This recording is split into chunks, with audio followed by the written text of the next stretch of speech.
우리는 성령 강림 주일이었던 지난 주일에 성령을 소멸하지 말라라고 하는 말씀을 들었습니다. 우리가 맺고 있는 성령의 열매를 통해서 우리가 성령과 동행하고 있는지 그렇지 않은지를 알 수 있다 하는 말씀도 들었고요. 성령을 회복하기 위해서 성령을 바르게 알아야 한다 하는 말씀도 나누었습니다. 그렇다면 우리가 성령님이 다시 한번 우리와 동행하시도록 하려면 우리는 무엇을 해야만 하겠습니까? 성령께서 우리 안에 오셔서 우리를 다스리시도록 하려면 우리의 생각과 삶을 성령님께 그 중심을 두어야만 합니다. 다르게 말하면 성령님께 초점을 맞추어야 하는 것이지요. 여러분 아마 초등학교 과학 시간에 재미있게 했던 실험이 있었을 것입니다. 저도 참 재미있게 했던 것 같습니다. 교실 창가에 아이들 서너 명이 모여서 커다란 돋보기를 들고 햇볕을 종이 위에 비추었던 생각을 하십니까?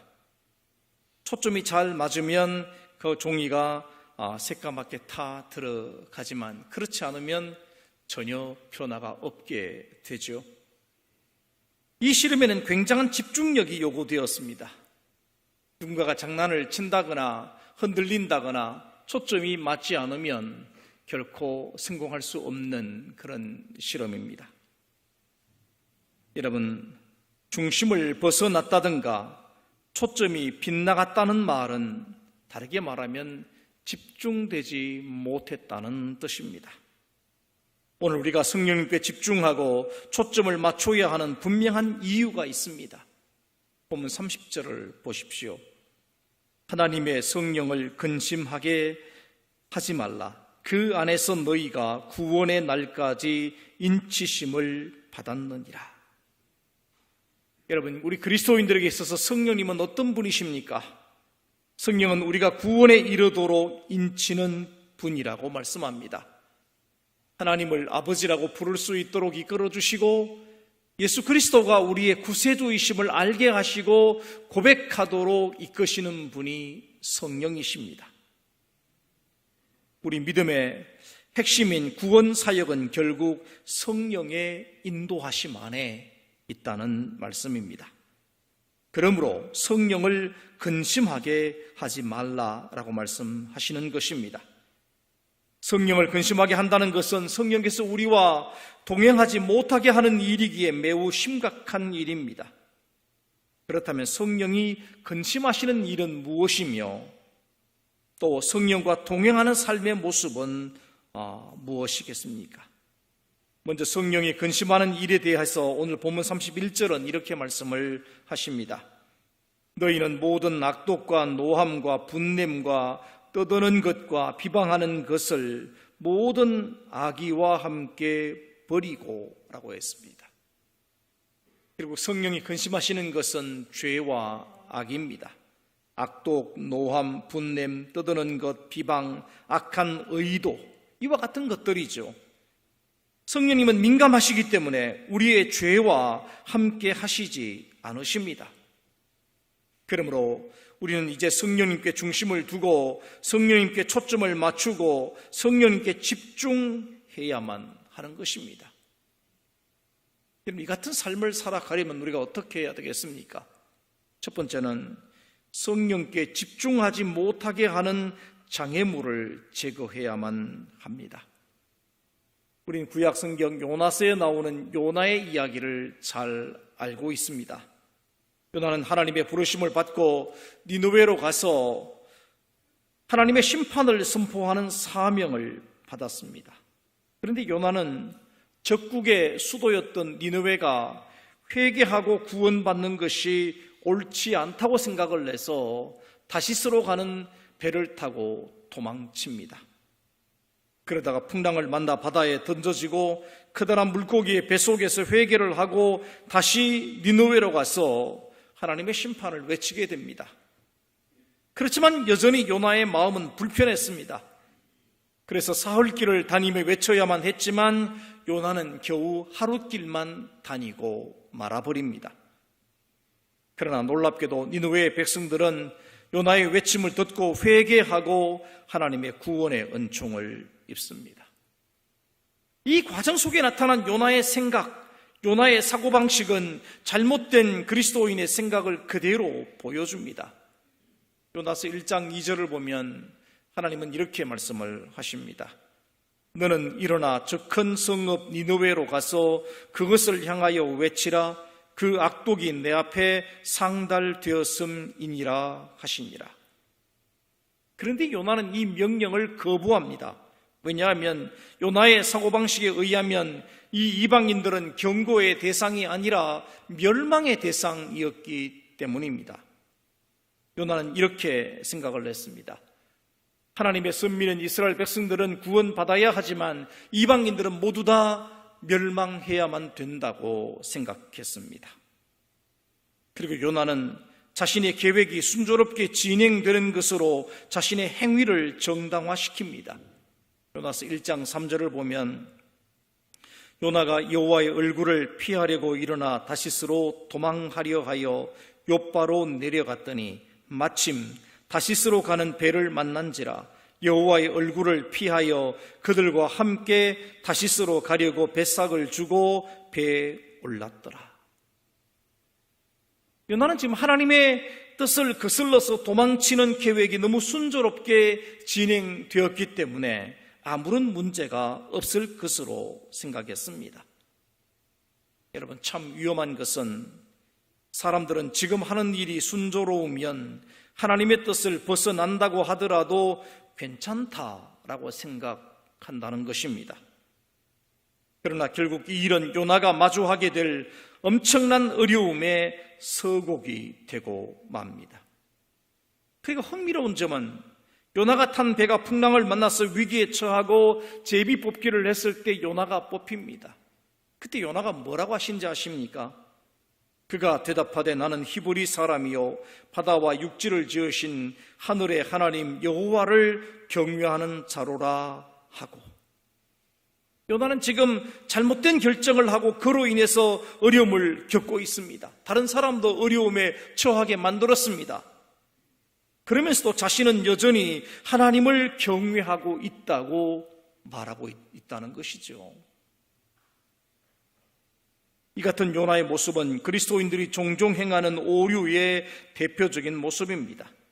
즉, 우리가 하나님을 믿고 있으니 하나님의 뜻대로 살아가고 있다고 착각하는 것입니다. 여러분, 믿음과 행위, 분명한 것은 하나님을 믿는 것과 그분의 뜻을 따라 동행하는 것은 분리되어서는 안 된다는 것입니다. 우리 흔히 말하는 것처럼 이것은 동전의 양면과 같습니다. 여러분, 동전의 한 면이 없으면 다른 면도 없습니다. 믿음이 있다고 한다면 반드시 행함이 있어야 하겠죠. 행함이 없으면 믿음은 없는 것과 다름이 없습니다. 이런 요나의 속마음을 들여다보면 오늘 본문 에베소서 4장 31절이 말씀하시는 악한 요소가 다 포함되어 있습니다. 먼저 요나의 마음에는 악함이 있습니다. 하나님은 용서하시려고 하는데 요나는 그로 인해 분을 내고 있고 니느웨를 비방하고 있고 그들은 마땅히 멸망해야 한다는 악한 생각에 사로잡혀 있습니다. 우리는 때때로 스스로의 기준에 의해서 당당하거나 용감해집니다. 이런 경우 당당함은 착각의 문제입니다. 이제 요나는 물고기 뱃속에서 암흑의 3일을 보내면서 자기 중심에서 벗어나 하나님께 집중하고 하나님의 뜻에 초점을 맞추게 됩니다. 마태복음 14장을 보면 물 위로 걸어오시는 주님과 자신도 물 위로 걷게 해달라고 요청했던 베드로의 이야기가 나옵니다. 오늘 찬양하신 분이 제 설교를 미리 알았는지 몰랐을 터인데도 그 부분을 찬양해 주었습니다. 주님의 말씀을 따라서 베드로는 물 위를 걷기 시작했습니다. 그런데 주님을 바라보던 눈을 돌려서 풍랑을 보자 두려움을 갖게 되고 결국 물에 빠져버립니다. 이에 주님이 베드로를 책망하시죠. 믿음이 작은 자여 왜 의심하였느냐? 주님은 베드로에게 믿음에 문제가 있다고 지적을 하시고 있습니다. 또 베드로의 입장에서 본다면 이것은 초점의 문제예요. 주님을 바라보고 주님께 집중해야 하는데 환경을 보기 시작할 때 믿음도 잃어버린 것입니다. 여러분, 우리가 본질을 보지 못하면 실패합니다. 주변 환경, 사람들의 시선에 매몰되면 여러분, 믿음은 잃어버리게 되어 있습니다. 여기에 우리가 흔히 착각하는 믿음의 문제가 있습니다. 우리는 늘 그렇게 말합니다. 믿음이 있으면 무엇이든지 할 수 있다, 이렇게 말하죠. 베드로가 믿음이 없어져서 물에 빠졌다고 생각합니다. 그러나 분명한 사실은 베드로가 물 위로 걸은 것은 그의 믿음의 능력이 아니라 예수님의 능력에 있었다는 사실입니다. 사람들은 내 속에 믿음이 있으니 이 믿음이 무슨 능력을 행할 거라고 생각합니다. 그건 잘못된 생각입니다. 베드로 속에 믿음이 있어서 그 믿음 때문에 걸어간 것이 아니라 주님의 능력에 순종함으로 그가 걸어가게 되었다는 사실을 잊어버려서는 안 되는 것입니다. 다시 말하면 주님께서 베드로를 향해 믿음이 적은 자라고 책망하신 것은 주님의 능력에 대해 집중하지 못하고 주님의 능력을 철저하게 의지하지 못했다는 것입니다. 우린 이 같은 사실을 통해서 아주 중요한 것을 발견하고 배우게 됩니다. 사실 우리가 신앙생활을 하면서 주님만을 바라보는 순간이 있습니다. 주님만 바라보면서 살아갈 때 우리는 주님이 행하시는 능력을 보게 되고 삶의 풍성한 결과를 체험합니다. 그런데 여러 가지 풍파가 일어나면 우리의 초점이 흔들립니다. 주님을 믿지 않는 것은 아닌데 자꾸만 다른 것에 마음을 빼앗깁니다. 믿음이 있는데 믿음이 흐려진다는 것이죠. 아마 여러분 가운데서도 백내장 수술을 하신 분들이 계실 겁니다. 살다 보면 눈 안에 자꾸만 뭔가 낀 것처럼 뿌옇게 보이기 시작하고 잘 보이지 않을 때가 옵니다. 그때 병원에 가면 뭐라고 이야기합니까? 노안에다가 백내장이 왔습니다, 이렇게 이야기를 하죠. 놀랍게도 백내장 수술을 하고 나면 그 보이지 않던 것들이 다 환히 보입니다. 그런데 문제는 뭐냐면 이 백내장 수술이라는 것이 부작용이 있다는 것입니다. 좀 더 시간이 지나고 나면 잘 보였던 그 눈이 다시 뿌여진다는 것입니다. 여러분, 이 눈이 뿌여지면 이때는 눈을 아무리 씻으시고 아무리 약을 눈에 넣어도 소용이 없습니다. 방법은 딱 한 가지입니다. 다시 안과에 가서 요즘은 레이저로 청소한다고 그러더라고요. 눈 안에 뿌여진 것을 다시 한번 청소를 해주면 다시 밝아집니다. 놀랍게도. 아주 짧은 시간입니다. 그 짧은 시간에 그냥 레이저로 한번 비춰주기만 하면 다시 눈이 밝아지게 되는 것입니다. 여러분, 이와 같이 우리 믿음이 흐려질 때 우린 인간적인 생각에 사로잡혀서 하나님의 기준이 아닌 인간적인 기준으로 판단하고 나의 감정에 집중하게 됩니다. 손익계산을 하게 되는 것이죠. 이처럼 나의 감정에 사로잡혀 있을 때 우리는 성령께서 근심하는 삶을 살아가게 되는 것입니다. 믿음이 흐려질 때 우리가 할 일은 하나님 앞에 나아가는 것입니다. 성령의 은혜를 사모하고 또 성령과 동행하는 삶을 살아가려고 애쓰는 것, 그것이 문제 해결의 열쇠입니다. 그리고 성령님과 동행하는 삶을 살아가기 위해서는 우리는 요나와 같은 생각을 버려야 합니다. 우리의 삶을 하나님께 맡기고 살아가기 위해서는 포기해야 할 것이 많습니다. 심지어 하나님이 책임지시니 내 인생이 세상에서 무슨 일을 하든지 성공할 것이라고 하는 인간적인 기대감마저도 포기하셔야 합니다. 다만 내 인생을 통해서 하나님의 뜻이 이루어지고 하나님께서 원하시는 그 길을 따라 살아가면 그 결과로서 성공이 주어질 것을 우리는 믿어야 하는 것입니다.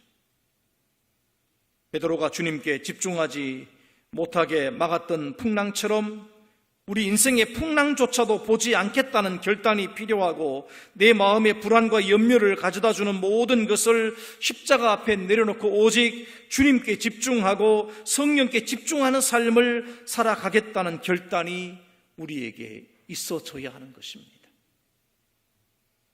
오늘 여러분의 삶을 주님께 집중하고 하나님의 뜻에 집중하고 성령께 집중하는 그런 믿음의 삶을 살아가게 되시기를 주님의 이름으로 축원합니다. 두 번째는 성령께 중심을 두는 삶을 살아가야 합니다. 본문 31절에서 말하는 성령과 동행하지 못하게 하는 잘못된 생각과 장애물을 제거한 후에 우리가 살아가야 할 삶은 성령께 중심을 두는 삶입니다. 본문 32절은 이렇게 말씀을 하고 있습니다. 서로 친절하게 하며 불쌍히 여기며 서로 용서하기를 하나님이 그리스도 안에서 너희를 용서하심과 같이 하라. 여러분, 친절과 긍휼과 용서, 참 아름답고 좋은 말입니다. 우리가 성령 안에서 이 같은 삶을 살아간다면 성령께서 우리와 동행하시고 우리 믿음의 삶에도 큰 기쁨이 넘치게 될 것입니다. 그런데 때때로 성령께 집중하지 못하게 하는 일이 생겨나는데 무엇이 문제입니까? 그것은 지금 내가 하고자 하는 일이 옳은 일인가 아니면 성령께 초점을 맞추는 일인가의 문제입니다. 사람들은 생각합니다. 적어도 그리스도인들은 언제나 옳은 일을 해야 한다고 말합니다. 다르게 말하면 정의가 이루어져야 한다 이렇게 말하죠. 물론 이 말은 틀린 말은 아닙니다. 그러나 모든 일을 그와 같은 방식으로 결정할 수는 없다는 사실입니다. 우리는 십자가에 달리신 주님을 생각해 보아야 합니다. 죄 없으신 주님을 거짓으로 재판을 하고 십자가에 못 박으라고 군중들을 동원하며 결국 십자가에 못 박을 뿐만 아니라 채찍질에 심한 조롱을 했던 그들에 대한 하나님의 정의가 무엇이라고 생각하십니까? 오늘 우리의 기준에 따라 정의를 행한다고 한다면 어떻게 해야 옳습니까? 저 거짓된 유대인들과 못된 로마 병정에 대해서 정의가 무엇인지를 보여주고 정의를 깨닫게 해주겠다고 생각하셨다면 주님이 어떻게 하셔야 했겠습니까?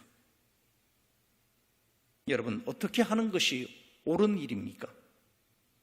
아마 당장에 십자가에서 내려오셔서 천군 천사들을 동원해서 이 악한 자들을 벌하셔야 정의가 무엇인지를 보여주는 것이 되지 않겠습니까? 아니, 처음부터 체포되시거나 신문을 받으시거나 십자가에 달리시지 않으셔야 옳은 일이 될 것입니다.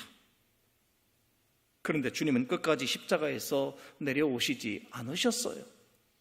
왜입니까? 왜 주님은 그 능력을 나타내셔서 정의를 보여주시지 않으시고 오히려 나의 하나님 어찌하여 나를 버리십니까? 라고 외치면서 십자가에서 피를 흘리고 죽으셨습니까? 우리는 이 엄청난 비밀을 주님의 겟세마네 기도 속에서 발견하게 됩니다. 조금 나아가서 얼굴을 땅에 대시고 엎드려 기도하여 이르시되 내 아버지여 만일 할만하시거든 이 잔을 내게서 지나가게 하옵소서. 그러나 나의 원대로 마시옵고 아버지의 원대로 하옵소서 하시고. 여러분, 주님은 처음부터 하나님의 마음에 중심을 두고 하나님의 뜻에 초점을 두었습니다. 여기에는 정의를 넘어서서 인류를 구원하시려고 하는 하나님의 긍휼과 용서와 은총이 담겨 있는 것입니다. 이것이 중요합니다. 그리스도인의 삶의 중심은 언제나 하나님의 뜻과 주님의 말씀과 성령의 이끄심에 집중하고 그것에 중심을 두고 초점을 맞추는 일에 언제나 핵심이 되어져야 합니다. 하나님의 정의, 하나님의 뜻, 우린 그 안에서 분명한 선택을 해야만 하는 것이죠. 정말 중요한 것은 성령께서 우리의 마음에 맞추어 주시기를 요청하는 것이 아니라 우리가 성령님께 집중하고 성령께 중심을 두고 살아야 한다는 것입니다. 그래서 사도 바울은 오늘 본문에서 에베소 교인들에게 이렇게 권면을 하고 있는 것입니다.